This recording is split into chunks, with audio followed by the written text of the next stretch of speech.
तो स्टूडेंट्स अस्सलाम वालेकुम। एक्सरसाइज हमारी 3.2 चैप्टर 3 लॉगरिथम हमारा कंटिन्यू है। हमारा आज का सवाल नंबर 6 यानी क्वेश्चन नंबर 6 है 3.2 का, जिसमें हमने वैल्यू फाइंड करनी है। फाइंड द वैल्यू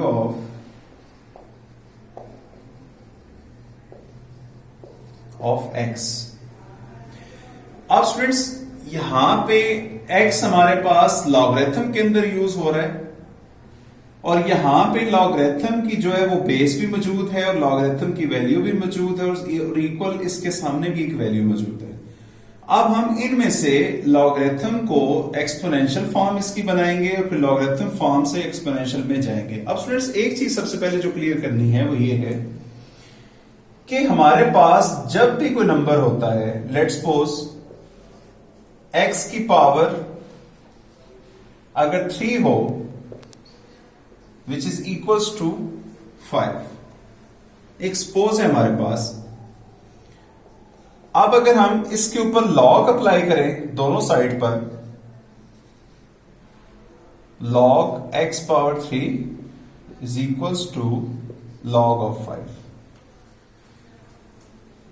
अब स्टूडेंट्स लॉग का ये कंसेप्ट है, लॉग का ये लॉ भी है लॉगरिथम का, कि जब आपके पास कोई भी पावर हो, अगर उसकी बेस मौजूद है, जब हम उस पर लॉग अप्लाई करते हैं तो उसकी जो पावर होती है वो उसका कोफिशिएंट बन जाता है। मींस कि ये 3 जो है ये स्टार्ट में आके इसका कोफिशिएंट बनेगा और लॉग आपका बेस पे चला जाएगा।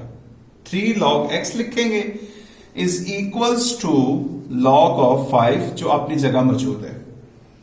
अब स्टूडेंट्स यहां से अगर हम log की वैल्यूज को इकट्ठा करना चाहें कि यहां पे भी log x है, यहां पे भी log 5 है, अगर हम यहां से डिवाइड कर दें, डिवाइड बोथ साइड्स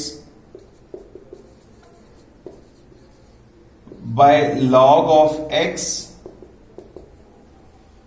तो स्टूडेंट्स हमारे पास आएगा 3 log of x divided by log of x is equals to log of 5 over log of x। अब स्टूडेंट्स यहां से log x कैंसिल, हमारे पास आएगा 3 is equals to log of 5 over log of x। अब students इस चीज का थोड़ा सा आपको ज्यादा तवज्जो की जरूरत है कि जो मेन हमारा कंसेप्ट है कि यहां से देखें 3 is equals to log 5 over log x। अब ऊपर भी log मौजूद है, नोमिनेटर में डिनोमिनेटर में भी log मौजूद है। अब अगर हम इसको एक यानी लॉगरिथमिक फॉर्म इसकी बनाना चाहें कि हम एक ही log के अंदर इसको जम करें, तो ये जो x है ये इसकी बेस होगी और 5 इसकी जो सी है वो वैल्यू होगी। अब इसको हम यूं भी लिख सकते हैं कि इसी फॉर्म को हम यूं भी लिख सकते हैं कि 3 इज इक्वल्स टू log इधर x और यहां पे हमारे पास 5, जो कि हमारे पास एक लॉगरिथमिक फॉर्म बन जाएगी कि 3 is equals to base is the x and 5 is the value is equals to 3। Same situation students अब हमारे पास यहां पे है कि यहां पे अब वही चीज हमारे पास, अब ये दोनों वैल्यूज लिखी हुई हैं हमारे पास और इक्वल्स टू किसके हैं, 5 के। अब इसी लॉगरिथमिक फॉर्म से हम जाएंगे इसके एक्सपोनेंशियल फॉर्म की तरफ, तो इसको अब हम यूं लिख सकते हैं log x divided by log of 2, ये हमारा step number 1 is equals to 5। अब स्टूडेंट्स हम ये जो log 2 है, क्योंकि नीचे इसके डिवाइड है, डिनोमिनेटर है, इसको अगर हम बोथ साइड्स में यानी इसको क्रॉस मल्टीप्लाई कर दें इसके साथ, यानी log 2 5 से मल्टीप्लाई होगा, मल्टीप्लाई log 2 बोथ साइड्स। अब स्टूडेंट्स ये हमारे पास directly log x is equals to 5 into log of 2, ये हमारे पास आ जाएगा। अब students log x is equals to 5 log of 2। अब देखा जाए तो इसकी log, अगर हम इसका log हटा दें, यानी log हटाने का मतलब है log अगर कैंसिलेशन कर दें कि कैंसल ऑफ log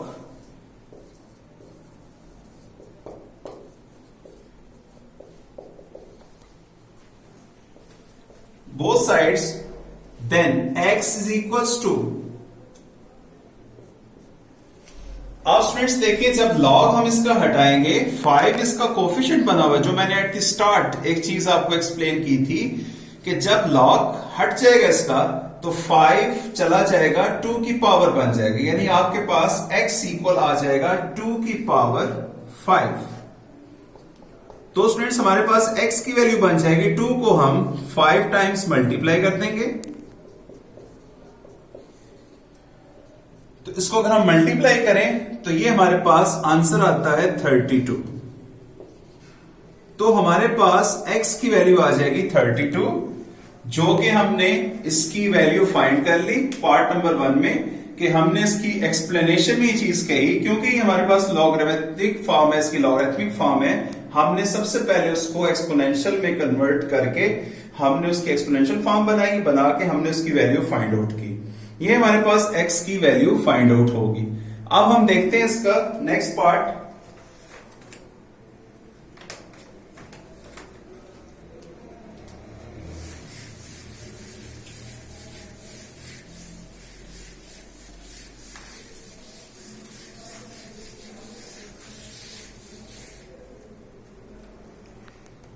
स्टूडेंट्स का पार्ट नंबर 2 सेम उसी तरह का ही है, हम इसका पार्ट नंबर 3 करते हैं।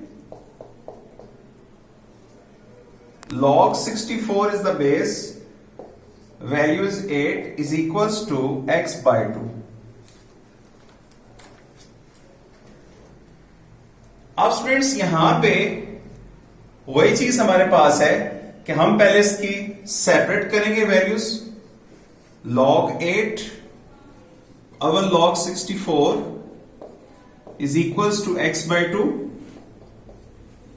सेम एज log 64 को हम मल्टीप्लाई करेंगे both sides, multiply log 64 on both sides. तो स्टूडेंट्स जब हमारे पास log 64 यहां मल्टीप्लाई होगा, कैंसिलेशन होगी, और log 64 यहां इसके साथ मल्टीप्लाई हो जाएगा, हमारे पास यहां पे रह जाएगा log 8 is equals to x by 2 log of 64। अब स्टूडेंट्स यहां पर हम सेम उसी तरीके से कैंसिलेशन ऑफ लॉग करेंगे अगर,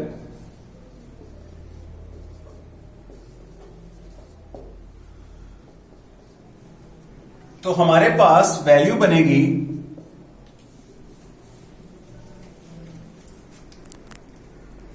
8 is equals to 64 is power x by 2। क्योंकि यहां पे x by 2 उसका कोफिशिएंट है, तो जब हमने log की प्रॉपर्टी को यूज किया, मतलब log को जब हमने हटा दी यहां से, तो डेफिनेटली जो इसका कोफिशिएंट होगा जो बन गया था x by 2 वो 64 की पावर बन जाएगा। अब हम इसको सॉल्व करते हैं। 8 64 को हम लिख सकते हैं 8 का स्क्वायर, और x by 2 ऑलरेडी इसकी पावर मौजूद है। और ये स्टूडेंट्स आप जानते हैं मैथमेटिक्स का ये रूल है कि जब आपकी पावर के ऊपर पावर हो, यानी डबल पावर होगी, तो वो पावर्स आपस में मल्टीप्लाई होंगी।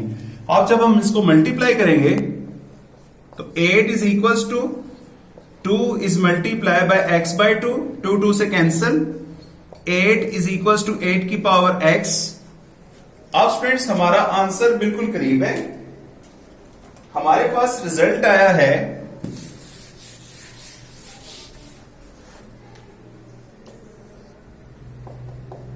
8 इज इक्वल्स टू 8 की पावर x। अब स्टूडेंट्स यहां पे 8 की पावर x है, यहां पे 8 है सिंपल, लेकिन जो सिंपल होता है उसकी भी पावर 1 होती है। यहां पे 8 की पावर x है, तो जब हम इसकी बेसिस को सेम है, when basis are same,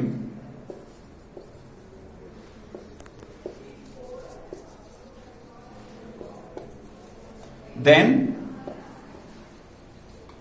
powers are equal, हम उनको इक्वल रख सकते हैं। तो स्टूडेंट्स देखें हमारे पास 8 की पावर 1, यहां पे 8 की पावर x, बेसिस दोनों की तरफ 8 है, सो x इज इक्वल टू 1। तो हमारे पास x की वैल्यू आ जाएगी 1 आ जाएगी।